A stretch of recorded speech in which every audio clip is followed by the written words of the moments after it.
प्रायः सभी सक्सेसफुल लोग हेवी थिंकर्स होते हैं, और ये थिंकर्स फर्स्ट प्रिंसिपल फंडामेंटल से सोचना पसंद करते हैं। आज के इस बदलते हुए आर्टिफिशियल इंटेलिजेंस के दौर में वो सभी स्किल जो रिपीटेटिव काम को करने के लिए प्रयोग में लाए जाते हैं, जो पैटर्न बेस्ड हैं, उसको आर्टिफिशियल इंटेलिजेंस बहुत आसानी से और हम ह्यूमंस के कंपैरिजन में ज़्यादा इफ़िशिएंसी के साथ कर पा रहा है। और ऐसे में चारों तरफ ये शोर सुनाई देने लगा है कि जो ट्रेडिशनल स्किल थे, पाइथन, जावा सीखना, कोडिंग सीखना, क्या उसकी अब कोई अहमियत रह भी गई है? क्या जेई जैसे एग्ज़ाम और ख़ास करके आईआईटी के लिए प्रिपेयर करने का अब कोई सेंस भी बनता है? इसी बात को समझाने की कोशिश करूंगा बहुत कम समय में, और साथ में ये भी बताऊंगा कि अपने 2 साल के प्रिपरेशन में स्टूडेंट्स और पेरेंट्स कहाँ भारी मिस्टेक करते हैं, जिसकी वजह से वो इस प्रतियोगी परीक्षा में अपने आप को काफ़ी पीछे पाते हैं। सबसे पहले, जैसा मैंने कहा कि आने वाले समय की मांग है कि आप लॉजिकली सोचने वाले हो। अगर आपके पास मैथमेटिक्स और फिजिक्स का बैकग्राउंड है और आप लॉजिकली सोचते हैं, आप फर्स्ट प्रिंसिपल से सोचते हैं, आप किसी भी अजम्पशन को चैलेंज करने के लिए तैयार रहते हैं, तो आपकी सक्सेस सुनिश्चित है। पर ये एबिलिटी अपने आप तो आएगी ही नहीं। कुछ 1% लोगों में ये हो सकती है, इनबिल्ट है, उनके जीन्स में है, बट फॉर मोस्ट ऑफ अस ये एबिलिटी अपने आप नहीं आएगी। हमें ये एबिलिटी एक्वायर करनी पड़ेगी। आईआईटी का एग्ज़ाम, जेईई एडवांस्ड एग्ज़ाम, आपको एक बेहतरीन अपॉर्चुनिटी देता है जब आप इस एबिलिटी को अपने अंदर लाने की कोशिश शुरू करते हैं। ये अतिशयोक्ति नहीं होगी अगर मैं कहूँ कि आज देश के सभी एग्ज़ाम्स में आईआईटी का जेईई एडवांस्ड एग्ज़ाम ही ऐसा एग्ज़ाम है जो आपको फोर्स करता है बेसिक प्रिंसिपल से सोचने के लिए, जो आपको फोर्स करता है फंडामेंटली सोचने के लिए। ये एक मेमोरी बेस्ड टेस्ट नहीं है, ओके, मोर और लेस नहीं है। और इसमें जब तक आप अजम्पशंस को चैलेंज करते हुए, अपने रटे रटाए फॉर्मूलों को किनारे करते हुए एकदम फंडामेंटल प्रिंसिपल से नहीं सोचते, तब तक आपके सक्सेसफुल होने के चांस न के बराबर है। कुछ फीसदी केसेस में एक्सेप्शंस हो सकते हैं, बट मोर और लेस आपके चांस नहीं है। ऐसे में ये बहुत महत्वपूर्ण हो जाता है कि स्टूडेंट को अगर वो जरा भी मैथ, फिजिक्स, इंजीनियरिंग में रुझान रखते हैं तो उन्हें इस एग्ज़ाम की तैयारी बढ़ चढ़कर करनी चाहिए। इस एग्ज़ाम में वो सफल हो पाएँ न हो पाएँ, लेकिन उनके अंदर ये लॉजिकली सोचने की जो आदत पड़ जाती है, ये इनको आने वाले बदलते हुए परिवेश में सक्सेसफुल बनाने में काफ़ी मददगार साबित होगी। So I say that it makes an immense sense to prepare for this exam, to prepare for IIT in this changing environment of today's world. But preparation की शुरुआत एक 10th क्लास पास होने के बाद अक्सर एक कोचिंग में admission से होती है। हर स्टूडेंट के पास वो जीन नहीं होता कि वो डे 1 से ही बहुत स्पीड में सभी कुछ एसिमुलेट करता चला जाए, सभी कुछ डाइजेस्ट करता चला जाए। Most of us do not have that kind of ability. We need time to digest a new concept. We need some time to think from fundamental point of view over a problem. हम problem solver बनने की कोशिश में लगे हैं, natural problem solver नहीं है। हम वो आदत अपनाना चाह रहे हैं, हमें थोड़ा समय चाहिए। अगर किसी कोचिंग इंस्टीट्यूट में फॉर एग्जांपल 10 दिन या 15 दिन में एक चैप्टर पढ़ा दिया जाता है, 3 सब्जेक्ट में एक चैप्टर, 3 चैप्टर, तो ये मेरी समझ से बिल्कुल बाहर है कि 10 दिन में एक बच्चा 3 नए चैप्टर कि सारे कॉन्सेप्ट्स को कैसे एसिमुलेट कर पाएगा। नेचुरली वो नहीं कर पाता है। पर वहाँ पे उस कोचिंग में वीकली या फोर्टनाइटली टेस्ट भी होते हैं। तो the student he is force to take, he और she is force to take that test. उसे वो टेस्ट लेना पड़ता है। अब वो test most of the students के अच्छे नहीं होते, बिकॉज उन्हें समय ही नहीं मिला क्वेश्चंस को फर्स्ट प्रिंसिपल से सोचने का, उनको अपने अंदर समावेशित करने का समय नहीं मिला। तो वो एग्ज़ाम के 2-4 दिन पहले पैटर्न मैच कराने के लिए पढ़ाई शुरू करते हैं। उन्हें जो भी एग्जाम्पल्स क्लास में दिए गए उससे मिलते जुलती चीज़ें अगर एग्ज़ाम में आएँ तो वो कर पाएँ, ऐसी कोशिश वो स्टार्ट करते हैं। और इसमें वो जो 3 चैप्टर थे उनके बेसिक प्रिंसिपल को समझना कहीं दूर छूट जाता है। और फिर अगले 10-15 दिन में 2-3 नए चैप्टर होंगे, तो उनमें भी पैटर्न मैचिंग करना पड़ता है उन्हें। और ऐसा 2-3 महीने चलने के बाद प्रायः एक स्टूडेंट बोर हो चुका होता है, उसके पास कोई मोटिवेशन नहीं होता इस पढ़ाई को कंटिन्यू करने का, क्योंकि फंडामेंटली उसे समझ में नहीं आ रहा होता है कि हो क्या रहा है। उसके मार्क्स कभी थोड़े ज़्यादा आ गए पर प्रायः कम होते हैं, वो परेशान होता है। या कई कोचिंग इंस्टीट्यूट आपके साथ खेल भी कर सकते हैं। उन्हें भी अपने कस्टमर को खुश रखना है, तो वो आपको ऐसे क्वेश्चन भी दे सकते हैं कि आप अच्छा ही स्कोर करो। बट आप अंदर ही अंदर जानते हो कि आप उस समय सब्जेक्ट के मर्म को नहीं समझ पा रहे हो। बट खैर ऐसे ही चलता रहता है। और 6-8 महीनों के बाद अचानक से स्टूडेंट के ऊपर एक और नई समस्या आकर खड़ी हो जाती है। उसके स्कूल के प्रोजेक्ट्स, असाइनमेंट्स और 11th के एग्ज़ाम। उसमें पास होना नेचुरली बहुत ज़रूरी है। और ऐसे में जेईई की तैयारी 2-3 महीनों के लिए एकदम से उसके दिमाग से ही हट जाती है। 11th क्लास पास होने की चिंता उसे ज़्यादा सताने लगती है। और ऐसा करते करते फरवरी आ गया next year. Now student is to be promoted to class 12th। वो फिर से एक डीप रिजॉल्व लेता है कि नहीं, मैं इसे कर सकता हूँ। और मेरे जैसे और भी कई सारे लोग आपको ये समझाते हैं कि हाँ, 1 साल में ये प्रिपरेशन हो सकती है। तो आप हौसला बनाए रखते हैं, फिर से आगे बढ़ते हैं। अच्छा है।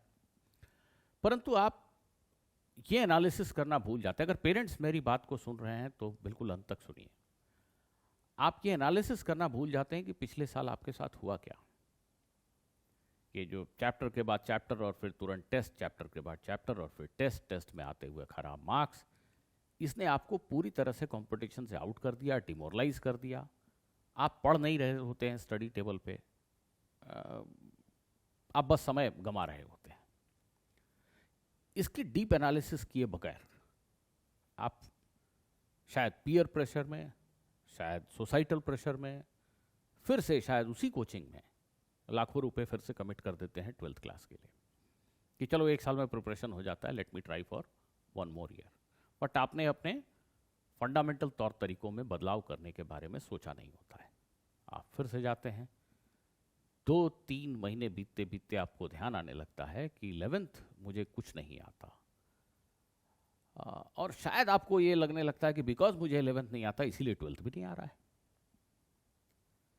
तो 11th पूरा करें कि 12th पूरा करें, इस गफलत में फिर से 2-3-4 महीने निकल जाते हैं। और उसके बाद 6 महीने होते होते ऑलमोस्ट तो जेईई का नोटिफिकेशन आ जाता है कि जेईई का फॉर्म भरिए। अब आईआईटी नाम का भूत जो है वो सर से उतर चुका होता है और किसी तरीके से जेईई मेन में कुछ ठीक ठाक मार्क्स लाने की कवायद शुरू हो जाती है। ऐसे में आपको सजेशंस फिर से मिलते हैं कि पीवाईक्यू करो, ये क्वेश्चन के सेट कर लो, या बहुत सारे मॉक टेस्ट करो, इससे स्कोर बढ़ता है। और अब आप मॉक टेस्ट और पीवाईक्यू के जाल में फंस जाते हैं। कुछ समय तक आप फिर से हाथापाई करते हैं, बट आपको कहीं ना कहीं ये बात बनती हुई दिखाई नहीं देती। अब आप देखिए, मेरे पूरी बात को आपको लग रहा होगा ये क्या सुना रहे हैं सर, बट अगर इस पूरे स्टोरी लाइन को आप फॉलो करें तो आप समझ पाएंगे कि आपने शायद लगातार 3 महीने भी ऐसी पढ़ाई नहीं की जिसमें आप सब्जेक्ट को फंडामेंटली समझने की कोशिश कर रहे हो। वो हुआ ही नहीं। और जिन लोगों ने ये किया वो आगे निकल गए, उनकी तो मैं बात ही नहीं कर रहा हूँ। बट 90% प्लस 95% लोगों ने ये कोशिश ही नहीं की और इसलिए उन्हें आया नहीं। अब जेई मेन जैसे तैसे होते होते उसका रिजल्ट भी आ जाता है और तब तक 12th का फाइनल बोर्ड एग्जाम सर पे आ चुका होता है, तो जेई नाम ही दिमाग से हट चुका होता है। ऐसे में किसी तरीके से बोर्ड एग्जाम में अच्छे करने की वो आवश्यक भी है, आप उसमें लग जाते हैं और बहुत सारे लोग कर भी लेते हैं, no doubt about it. But JEE दिमाग से उतर चुका होता है और उसके तुरंत बाद अप्रैल अटेम्प्ट जिसमें समय ही नहीं है, तो आप करेंगे क्या? फिर से वही आप PYQ और मॉक टेस्ट करते हैं। अगर आप पूरे मेरी बात को समझें तो पूरे 2 साल में आप समय ही नहीं दे रहे हैं अपने आप को चीज़ों को समझने के लिए। समय निकालना जरूरी है। आपको दुनिया भर के क्वेश्चन, दुनिया भर के बुक्स नहीं बनाने हैं, लेकिन जो भी करें उसको बेसिक प्रिंसिपल से, फंडामेंटल से समझें। ऐसा क्यों हुआ, ऐसा ही क्यों हुआ, क्या कोई दूसरा तरीका भी है? आराम से करें। आप हकीकत यह है कि आप में से मैक्सिमम स्टूडेंट जितने क्वेश्चंस अटेम्प्ट कर देते हैं या बनाने की कोशिश कर लेते हैं 2 साल में, उसका 25% 30% क्वेश्चन भी अगर आप सोच समझ कर बनाएं, अपने स्पीड पे चल के बनाएं, तो आपको सक्सेसफुल होने से, बहुत अच्छा स्कोर लाने से कोई रोक ही नहीं सकता। तो जेई एडवांस IIT के एग्ज़ाम की तैयारी करनी चाहिए, लेकिन सभी को एक स्पीड में नहीं दौड़ना चाहिए। और ये तैयारी आपको कोई भी नहीं करा सकता है। ये तैयारी आपको खुद ही करनी है। आपको एक हेल्प चाहिए, एक गाइड चाहिए, पर वो लिमिटेड उसका यूज़ कीजिए, उस रिसोर्स को लिमिटेड वे में यूज़ कीजिए। ये पढ़ाई एक ऐसा काम है जिसको आप आउटसोर्स नहीं कर सकते हैं, है ना? वो आप ही को करना पड़ेगा। आप एक लिमिटेड अमाउंट में हेल्प लीजिए, और मुझे लगता है कि आज के इस युग में ऑनलाइन से बढ़िया हेल्प अवेलेबल नहीं है। यही वजह है कि मैंने ऑफलाइन को छोड़कर पूरी तरह से ऑनलाइन में आने का सोचा। मुझे लगता है कि मैं मेरी बात को समझने वाले स्टूडेंट्स की बड़े अच्छे से मदद कर पाऊंगा। आप कोचिंग, घर से कोचिंग, कोचिंग से घर, स्कूल से घर आने जाने में जो समय खराब करते हैं, थकते हैं, और उसके बाद कैसे पढ़ेंगे मुझे नहीं पता, उन सब चीज़ों को कट करके अगर हम लिमिटेड हेल्प लें ऑनलाइन, मेरे भी कोर्सेज हैं, ऑफ कोर्स मैं ऑनलाइन पढ़ा रहा हूँ तो मैं बता रहा हूँ आपको, डिस्क्रिप्शन बॉक्स में है, आप देख लीजिएगा। एक तरह से वो आपके लिए हेल्प है और प्रॉपर हेल्प है। उस हेल्प को लेकर अब आपको खुद पढ़ना है। अगर आप इस विचारधारा के साथ आते हैं, मुझसे जुड़ते हैं, तो आई बेट कि आपको सक्सेसफुल होने से कोई नहीं रोक सकता। मैं तो बेसिक से ही पढ़ाता हूं, फंडामेंटल प्रिंसिपल्स को ही यूज करने की कोशिश करता हूं हर क्वेश्चन में, और वो आदत धीरे धीरे कोशिश करता हूं कि आप में ट्रांसफर हो। बट वो तभी ट्रांसफर होगी जब मेरे 1 घंटे पढ़ाने के बाद आप खुद से कम 2 घंटे पढ़ें। इसका कोई स्केप है ही नहीं।